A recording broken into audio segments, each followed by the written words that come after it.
하나님 말씀 보겠습니다. 고린도전서 11장 23절부터 29절까지 저와 여러분 한 절씩 교독하겠습니다. 내가 너희에게 전한 것은 주께 받은 것이니 곧 주 예수께서 잡히시던 밤에 떡을 가지사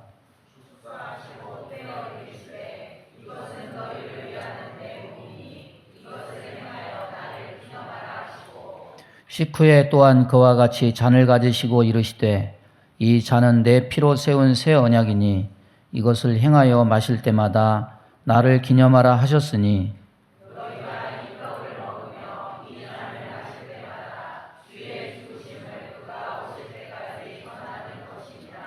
그러므로 누구든지 주의 떡이나 잔을 합당하지 않게 먹고 마시는 자는 주의 몸과 피에 대하여 죄를 짓는 것이니라.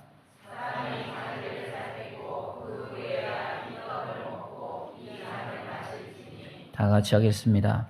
주의 몸을 분별하지 못하고 먹고 마시는 자는 자기의 죄를 먹고 마시는 것이니라. 아멘. 우리가 일생을 살면서 개인적으로 치르는 두 가지 예식이 있다면 살아서는 결혼 예식이고 죽어서는 장례 예식일 겁니다.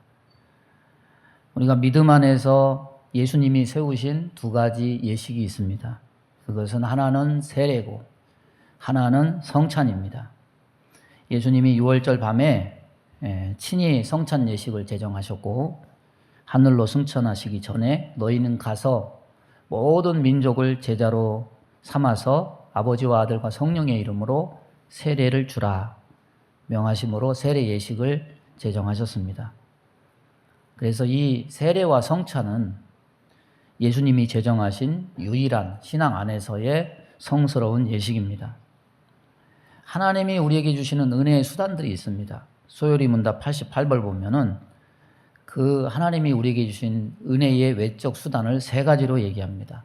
하나는 말씀이고 하나는 성례, 성스러운 예식, 또 하나는 기도입니다. 따라서 이걸 보면 말씀과 기도만 은혜의 수단이 아니라 성례, 세례와 성찬도 은혜를 전해주는 외적 수단으로서 말씀과 동일한 선상에 있다는 것을 알 수 있습니다. 말씀과 성찬을 비교하면 이렇습니다. 말씀은 들리는 은혜예요. 과거에 하나님이 구원받은 믿음의 백성들에게 행하신 일을 알려줍니다. 그리고 구원에 대한 미래의 소망을 우리에게 제시해 주면서 오늘날 현재 속에 어떻게 살아야 될 것인가 이것을 전망하게 하고 힘을 줍니다. 그러나 말씀이 그렇다고 육체의 오감을 충족케 하는 은혜는 아니죠. 보여지고 들려지고 만져지는 은혜는 아닙니다. 그러면 성찬은 무엇이냐? 말씀이 들려지는 은혜라면 성찬은 은혜 중에서 유일하게 현재라는 시간 속에 보이고 만져지고 맛볼 수 있는 은혜입니다. 시공 속에 사는 인간들이 보고 만지고 맛볼 수 있게 하는 유일한 오감이 충족될 수 있게 하는 은혜가 바로 성찬입니다. 성찬의 기원은 구약시대까지 거슬러 올라갑니다. 애굽에서 노예 생활하고 있는 이스라엘 백성을 탈출시키려 하신 하나님이 마지막 10번째 장자 재앙을 내리시고 그 밤에 이스라엘 백성에게 흠없는 어린 양을 잡아서 그 양의 피를 문설주에 바르고 양고기를 불에 구워서 먹도록 명령하십니다. 죽음의 천사가 애굽 전역을 돌면서 첫 번째로 난 것은 다 생명을 거두어 갑니다. 이때 양의 피로 문설주를 바른 이스라엘 자손의 집은 죽음의 천사가 그 설주와 임방에 바른 어린 양의 피를 보고 그냥 넘어갔습니다. 바르지 아니한 집은 바로의 집에부터 노예까지 짐승에 이르기까지 모든 첫것이 다 죽었습니다. 이 죽음이 넘어간 날을 애굽에서 노예된 삶에서 해방된 날임과 동시에 아무도 죽지 않고 은혜를 누렸다고 해서 패스 오버, 넘어갔다, 죽음이 넘어갔다. 그래서 우리는 그날을 유월절이라고 부릅니다. 그런데 예수님이 십자가에 못 박이시기 전 잡히시던 밤이 바로 이 유월절을 지키는 밤이었습니다. 그 유월절 만찬을 나누시면서 유월절의 죽음이 그들에게서 넘길 수 있도록 잡혀 죽은 어린 양이 바로 나를 예표한 것이다. 이것을 말씀하면서 이제는 예표가 아니라 실체가 나타났으니 유월절을 대체해서 새롭게 지킬 새로운 예식인 성만찬을 제정하신 겁니다. 이와 같이 성만찬은 이스라엘 백성들이 어린 양의 살과 피로 애굽의 종된 생활에서 해방되었듯이 어린 양 예수 그리스도께서 자신의 살과 피로 우리 죄를 씻으심으로 우리가 죄악에서 해방된 것을 기념하는 것인데, 주님의 명령에 의해서 우리는 주 오시는 날까지 이 예식을 지켜야만 하는 겁니다. 인간의 특징은요, 시간이 지나면 뉘어터지고 망각한다는 거죠. 오늘 본문 말씀은 고린도 교회에서 나타난 잘못된 성만찬을 바로잡고 성만찬의 본뜻을 깨우치게 하려는 사도 바울의 의도가 담겨 있습니다.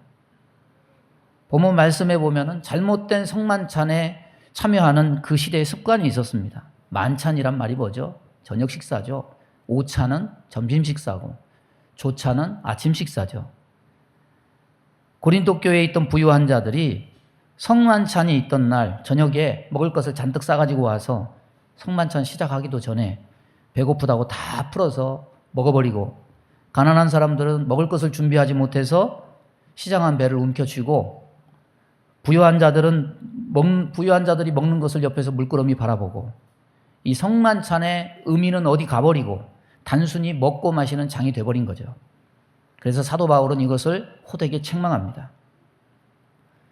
오늘날 우리는 성만찬을 제대로 시행하고 있는가 생각해 볼 때 우리 시대에도 역시 많은 문제점이 있죠. 원래 성찬은요, 모든 예배 때마다 하는 겁니다. 예배 때마다, 원래 전통은 예배 때마다 시행하는 거예요. 그런데 우리가 말씀만 너무 앞세우다 보니까 성찬을 도외시하고 1년에 전통적으로 장로교는 부활절, 추수감사절만 하는 것으로 잘못 생각하고 있죠. 원래는 매주일 하는 것이 합당하지만 매주일을 하면은 여러 가지 번거로운 점도 있죠. 그래서 우리는 매월 한 번 성찬을 나눔으로 성찬의 의미를 잊지 않고 되새기려고 애를 쓰고 있고, 이것이 매월 한 번 하는 것이 칼빈의 유지였습니다. 그런데 여기에도 오류가 있습니다. 성스러운 예식이지만 그냥 세례 받은 자가 떡 떼고 잔을 나누기만 하는 행위로만 의미가 충족되는 것이 아니라는 거예요. 기념하라, 이 말은 예식에 참여하기만 하면 된다, 이 의미가 아닙니다. 성찬의 본뜻을 새기고 묵상하라, 이 의미가 있는 겁니다. 거듭되면 자꾸 본뜻을 잊을 때가 많습니다. 성찬을 통해서 먹고 마시고 만지는 오감을 통해서 주시는 은혜를 바로 깨닫고 누리는 저와 여러분 되기를 바랍니다. 첫째는 성만찬의 가장 근본적인 되새김은 예수님의 죽음을 기념하는 겁니다. 이것은 과거에 일어난 일이에요. 예수님의 사심을 기념하는 게 아닙니다. 예수님의 가르치심을 기념하는 것도 아닙니다. 주님이 기적을 행하신 것을 기념하는 것도 아닙니다. 어린 양이 되셔서 나를 위해서 십자가에서 못 박혀 돌아가셨다고 하는 예수님의 죽음을 기념하는 겁니다. 주님이 죽으심으로 우리의 운명이 달라졌습니다. 주님이 죽어주셨기 때문에 우리는 죄인이 의인이 되었습니다. 저주와 사망 아래 놓일 수밖에 없던 우리들이 하나님의 백성이 되었습니다. 따라서 성찬을 나눌 때 우리는 죄 용서받고 구원받고 하나님의 자녀가 된 것은 내 공로가 아니라 예수님의 전폭적인 공로 때문이다. 이 감격이 있어야 돼요. 그러나 과거에 골고다 십자가에서 우리 죄를 속량하셨다는 것을 묵상하는 것은 단순히 기념이라는 측면만 있는 것이 아닙니다. 오늘 말씀을 보십시오. 26절에 너희가 이 떡을 먹으며 이 잔을 마실 때마다 주의 죽으심을 그가 오실 때까지 전하는 것이니라. 따라서 해보겠습니다. 주의 죽으심을 그가 오실 때까지 전하는 것이니라. 우리는 선포한다는 개념을 말씀에만 적용하죠. 그러나 사도 바울은 성찬도 주님의 말씀을 선포하고 전하는 것이다. 그래서 성찬은 주님이 과거에 행하신 일을 믿는 우리가 오늘날 떡과 잔을 먹고 마시는 몸의 행위로 전하는 선포다. 이 성찬 자체가 내가 그것을 전하는 선포다. 말씀이 입으로 전하는 선포라면 성찬은 우리가 먹고 마시는 몸의 행위로 전하는 선포다. 이렇게 말하고 있어요. 초대교회 예배는 하나님이 그 아들을 통해서 행하신 일이 무엇인가? 이 질문에 근거해서 예배의 형태가 생겨난 겁니다. 초대교회에서는 예수님의 말씀을 떠올리면서 이것을 성만찬을 통해서 찾고 표현했습니다. 초대교회 성도들은 성찬을 설교와 더불어서 하나님의 말씀을 선포하는 하나의 또 다른 방식으로 본 거예요. 그래서 원래요, 강대상이 있고요, 옆에는 성찬상이 있는 거예요. 이게 동일한 선상에 있다는 거죠. 어느 천주교나 이런 데 가보면 항상 이게 같이 있잖아요. 근데 우리는 성찬을 우리 자신의 내면 안에서만 의미를 찾는 기념만 강조하죠. 아니에요. 기념한다는 것은 나 자신에 적용하는 것이라면 전하고 선포하는 것은 세상에 이 사실을 표방하고 공포하는 거예요. 성찬이 믿는 자들만 모여서 떡과 잔을 나눈다고 해서 우리끼리만 비밀 모임과 나눔으로 끝나는 것이 아닙니다. 하나님이 그 아들을 통해서 행하신 일이 무엇이냐, 이것에 대한 가장 확실한 메시지, 6월절 어린 양처럼 피를 흘려서 그 백성을 구원했다는 메시지를 우리가 직접 먹고 마심의 행위에 참여함으로 세상에 전하고 선포하는 예식이 바로 성찬이다. 우리는 이것을 잊어서는 안 된다는 겁니다. 그래서 우리는 성찬을 행할 때마다 이 사실을 선포하는 거예요. 증거하는 것이고 전하는 겁니다. 따라서 초대교회 때 많은 사람들이 전도로 인해서 말씀을 전하고 전도하기도 했지만 더불어서 무슨 소문이 함께 퍼졌느냐? 성찬에 대한 소문이 함께 펴졌습니다. 근데 와해가 됐죠. 오해를 했죠. 로마인들 중에 저 예수 믿는 사람들은 인육을 먹는다더라. 비밀리에 자기들끼리만 모여서 인육과 피를 나눠 마시는 야만의 의식을 행하는 자들이다. 이런 잘못된 내용이 전해지기도 했습니다. 그런 점에서는 안타까운 점이 있지만은 성찬이 원래 그렇게 사람들에게 전해지고 선포되는 측면이 있다는 점에 있어서는 성찬 예식이 제 역할을 하고 있었던 겁니다. 우리는 예수님이 행하신 과거의 일을 떠올리면서 성찬에 동참할 때 이 두 가지를 동시에 하고 있는 거예요. 스스로는 나를 향하신, 나를 위해서 피 흘리신 그 사실을 기념하는 일이 되고, 세상에는 주님의 살과 피를 먹고 마시는 행위를 통해서 주님이 주의 백성을 구원하셨다 선포하고 있는 일을 하는 겁니다. 이 사실을, 과거에 행하신 일을 항상 기념하고 앞으로도 전하는 저와 여러분 될 수 있기를 바랍니다. 자, 그런데 두 번째로, 성찬이 속죄한 은혜만 생각하고 끝낸다면 이거는 죽은 자를 기리는 추도식과 다를 바가 없죠. 과거에 십자가에서 나를 위해 피 흘리신 것만 묵상하고 남들에게 선포하는 것으로 다 끝나는 것이 아닙니다. 성찬은 과거만 있지 않아요. 성만찬은 현재적 의미가 있습니다. 그 현재적 의미가 무엇이냐? 요한복음 6장 56절 보면 내 살을 먹고 내 피를 마시는 자는 내 안에 거하고 나도 그 안에 거하느니라. 살과 피를 먹고 마심으로 생명이신 예수님과 현재적으로 연합되는 겁니다. 성찬을 통해서 죄를 대속하시기 위해서 성하신 몸과 피 흘리신 보혈의 은총을 입으면서 그분의 예수님과 일체되는, 하나 되는 경험을 하는 겁니다. 여러분, 온전한 그리스도인은 어떤 사람입니까? 나 교회 다녀. 그게 아니죠. 온전한 그리스도인은 그리스도와 연합된 자예요. 그리스도와 하나 된 자예요. 연합된 자가 되는 외적 표현이 뭐냐? 성만찬이에요. 우리는 세례라는 예식을 통해서 이제는 예수님으로만 살겠습니다 결단한다면 이 땅에 사는 동안 계속적으로 반복되는 성찬을 통해서 나는 예수님과 하나 되었습니다. 이 연합을 눈으로 재확인하는 거예요. 경험하는 겁니다. 충전하며 사는 겁니다. 따라서 성찬을 먹고 마시는 것은 주님과 하나 되는 신비로운 연합을 경험하는 은혜의 시간이 되는 겁니다. 성찬 나눌 때 뭐 포도주가 어떠니 빵이 어떠니 간별하지 말고 주님과 하나 되는 경험을 누리시기를 바랍니다. 대부분 사람들이 과거 십자가만 생각하니까 현재적 감동이 없어요. 설교는 귀로 들어서 믿음이 생기게 하는 것, 성찬은 먹고 마심으로 주님이 나와 함께 하심을 눈으로 확인하고 보고 먹게 해주는 가시적인 은혜를 경험해주는 사건입니다. 유대인들에게, 우리나라도 그렇지만 우리나라 말 중에 가족을 식구라고 하죠. 식구는 뭡니까? 밥 같이 먹는다는 거 아니에요?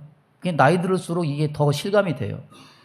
가족이 같이 나눌 식탁에 모여서 매일 그렇게 무슨 얘기를 하겠습니까? 그냥 밥만 먹어도 이건 가족인 거죠.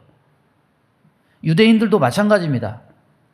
다른 사람과 한 식탁에서 음식 먹는 것, 이건 뭘 의미했느냐? 한 가족이다. 하나 되는 것이다. 이걸 의미했습니다. 그래서 주의 성찬에 참여하는 것은 주님과 하나가 되고 하나님의 가족이 되었음을 의미합니다. 계시록에서 연합을 무엇으로 표현하느냐? 먹고 마시는 것이에요. 계시록 3장 20절에 보면 볼지어다 내가 문 밖에 서서 두드리노니 누구든지 내 음성을 듣고 문을 열면 내가 그에게로 들어가 그로 더불어 먹고 그는 나로 더불어 먹으리라. 여러분, 우리는 늘 넘어지고 쓰러지는 죄인이지만 성찬을 통해서 거룩하신 하나님과 하나가 되고 가족이 되는 연합된 영적 체험을 할 수가 있습니다. 성도의 연합을 뭘로 표현합니까? 성경에 관용적인 표현이 있어요. 떡을 떼며, 이 말은 밥 먹는다는 말이 아니에요. 성찬 얘기하는 거예요. 성찬을 나눔으로 하나 된 존재가 성도입니다. 어떻게 성찬 예식을 통해서 하나님과 인간이 하나 되고 인간과 인간이 하나가 되느냐? 죄된 본성을 지닌 인간이라는 것은 아무리 깊이 연구하고 생각하고 수양해도 하나님과 하나 될 수 없습니다. 이웃과도 하나 될 수 없어요. 이것이 성경이 내린 인간의 정의입니다. 예수님은 십자가 위에서 단 한 번 살을 찢기고 피 흘린 것밖에 없는데 어떻게 그것으로 인해서 하나님과 인간 사이에 담이 부서지고 인간과 인간 사이에 담이 부서지게 돼서 하나가 되는 역사가 일어나느냐? 인간으로서는 불가능하지만 죄 없으신 예수님께서 십자가에서 죄의 문제를 해결하기 위해서 하나님과 인간과 인간의 하나됨을 위해서 찢기신 그 살을 상징하는 빵을 우리가 믿음으로 받아 먹고 흘리신 그 피를 상징하는 포도주를 우리가 믿음으로 받아 마심으로 그 조그만 떡과 잔을 믿음으로 먹은 그 사람의 몸속에 들어가서 먼저는 하나님과 하나 되는 연합의 역사가 일어나게 하고 이어서 하나님을 믿는, 예수님을 구주로 믿는 모든 자들의 몸을 다 연결해서 예수 그리스도의 몸 안에서 한 형제요 자매라는 신비한 역사가 일어나게 되는 겁니다. 그래서 이런 역사를 이루는 예수님을 다른 성경에서는 뭐라고 표현합니까? 모퉁이 돌이다. 모퉁이 돌이라고 표현합니다. 모퉁이 돌이라는 것은 건물의 이쪽 벽과 이쪽 벽이 만나는 지점, 그곳의 기초로 세워지는 겁니다. 모퉁이 돌로부터 양쪽 건물 벽을 쌓아가기 때문에 모퉁이 돌은 건물의 기초가 될 뿐 아니라 벽과 벽을 연결하는 건물의 중심이 되기도 하는데, 이와 같이 예수 그리스도는 하나님과 인간을 연결시켜주는 고리요, 인간과 인간을 이어주는 고리인 모퉁이 돌이라는 겁니다. 우리는 예수님이 아니었으면 하나님 앞에 예배 드릴 수 없는 존재입니다. 또 서로 이렇게 모든 세대가 이 공간에 같이 이렇게 있을 수도 없는 사람들입니다. 무엇이 우리를 하나님과 하나로 묶고 무엇이 우리로 하여금 이 시간에 와서 함께 예배 드릴 수 있게 했느냐? 바로 예수 그리스도 때문이다. 예수님의 십자가 사건 때문이다. 성찬을 나눌 때 예수님과 연합되어지는 은혜가 있기를 바랍니다. 성찬을 나눌 때 내가 사랑할 수 없는 지체들과 하나 될 수 있는 은혜가 있기를 바랍니다. 세 번째는 오늘 26절 말씀 보면 너희가 이 떡을 먹으며 이 잔을 마실 때마다 주의 죽으심을 그가 오실 때까지 전하는 것이니라. 그가 오실 때까지.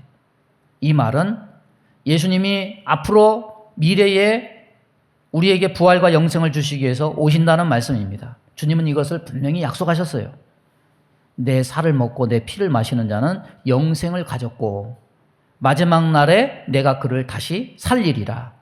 그래서 성찬은 과거와 현재의 의미만 있는 것이 아니라 성찬에는 무엇도 담겨 있느냐? 하나님이 앞으로 행하실 일도 담겨 있는 겁니다. 미래를 바라보게 하는 사건의 열쇠가 여기 있는 겁니다.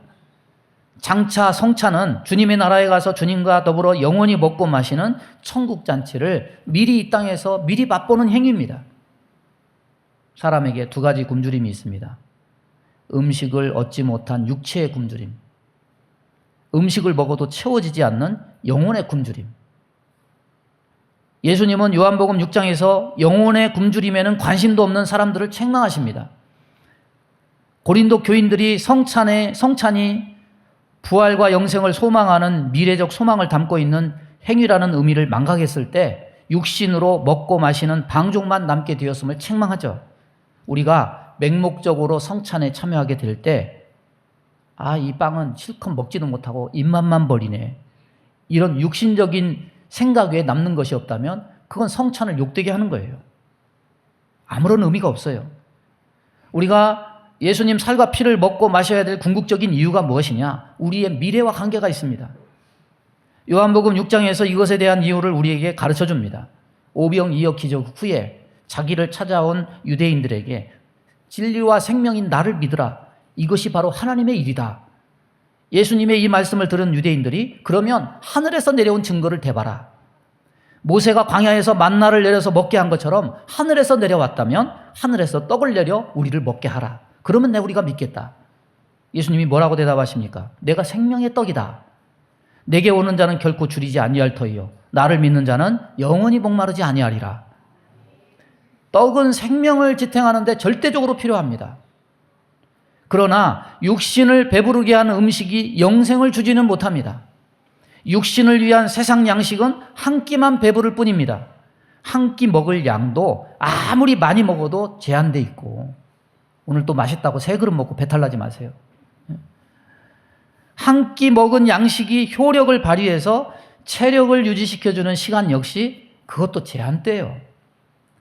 따라서 육신을 가지고 있는 한 체력이 떨어지는 것을 방지하고 체력을 유지하기 위해서 사람은 오늘도 먹어야 되고 내일도 먹어야 되고 모레도 먹어야 돼요. 그런데 육신의 양식은 아무리 먹어도 때가 지나면 다시 배고파요. 미리 배 터지게 먹어서 미래를 비추게 둘 수도 없습니다. 아무리 많이 먹어도 영생하지 못합니다. 따라서 육신의 양식은 무엇이냐? 먹고 죽을 양식이에요. 먹고도 죽을 양식입니다. 세상의 떡은 이렇게 영생을 주지 못하지만 예수님이 주시는 생명의 떡은 어떠냐? 요한복음 6장 57절에 나를 먹는 그 사람도 나로 인하여 살리라. 따라서 보겠습니다. 나로 인하여 살리라. 이 떡을 먹는 자는 영원히 살리라. 따라서 보겠습니다. 이 떡을 먹는 자는 영원히 살리라. 영생을 준다는 거예요. 예수님을 음식 삼아서 먹는 사람은 영원히 산다. 왜 그러냐? 예수님의 살은 참된 양식이고 예수님의 피는 참된 음료이기 때문이다. 따라서 우리는 예수님의 살과 피를 먹을 때 배고프지 않고 영원히 목마르지 아니할 미래의 부활과 영생을 바라보고 전망할 수가 있는 겁니다. 그러나 이것을 거부하는 자에게는 영원한 생명이 없습니다. 예수를 믿는 자는 주님의 말씀을 기억해서 살과 피를 항상 가까이 해서 미래의 부활과 영생의 소망을 가지고 사는 사람들입니다. 그래서 우리는 예수를 믿고 그 살과 피를 먹고 마심으로 우리의 소망된 미래를 전망하고 우리는 낙심하지 않고 살아갈 수가 있는 겁니다. 오늘 성찬 나눌 때 과거에 하신 일을 기념하고 이것을 몸으로 선포하고 주님과의 연합을 경험하고 낙심하고 절망하고 한숨 쉬지 말고 미래에 있을 부활과 소망을 바라보면서 오늘도 힘을 얻는 저와 여러분 되기를 주님의 이름으로 축원합니다. 믿음의 손을 가슴에 얹습니다. 몸이 아픈 곳에 손을 얹습니다. 6월절 어린 양 되신 예수님의 죽으심과 피 흘리심이 아니었다면 우리가 어찌 하나님을 섬길 수 있고 은혜의 보좌 앞에 나아갈 수 있겠습니까? 예수님이 십자가에 달려 돌아가심으로 우리를 사망에서 생명으로 이끌고 저주에서 하나님의 은혜의 보좌 앞으로 인도해 주심을 감사합니다. 오늘도 성찬을 나누며 이 은혜를 묵상하여 싸우니 하나님 이 은혜에 의해서 멀어지지 않도록 하나님 날마다 우리를 동행해 주시고 하나님 은혜의 보좌 앞으로 인도하여 주옵소서. 우리 마음 가운데 원망, 불평, 시기, 질투, 미움, 다툼, 이간질하며 불순종, 불신앙케 하며 불안, 초조, 염려, 근심, 두려움을 주는 모든 저주받은 원수마귀 어둠의 귀신의 세력은 예수 이름으로 명하노니 다 떠나갈지어다. 주님의 보혈로 씻음받게 하여 주옵시고 성령의 불로 소멸시켜 주셔서 정결하고 깨끗함을 입어서 항상 주 앞에 선자로 나설 수 있도록 은혜 내려 주옵소서. 몸이 연약한 곳에 손을 얹고 기도합니다. 손을 얹는 곳마다 십자가 흘린 보혈로 씻어 주옵소서. 성령의 불로 태워 주옵소서. 예수 이름으로 명하노니 모든 병만은 다 떠나갈지어다. 영육간의 강건에서 이 한여름 무더위도 이기고 새로운 계절을 맞이할 수 있도록 주의 백성들 영육간의 강건함을 주옵소서. 예수님의 이름으로 축복하고 기도하옵나이다. 아멘.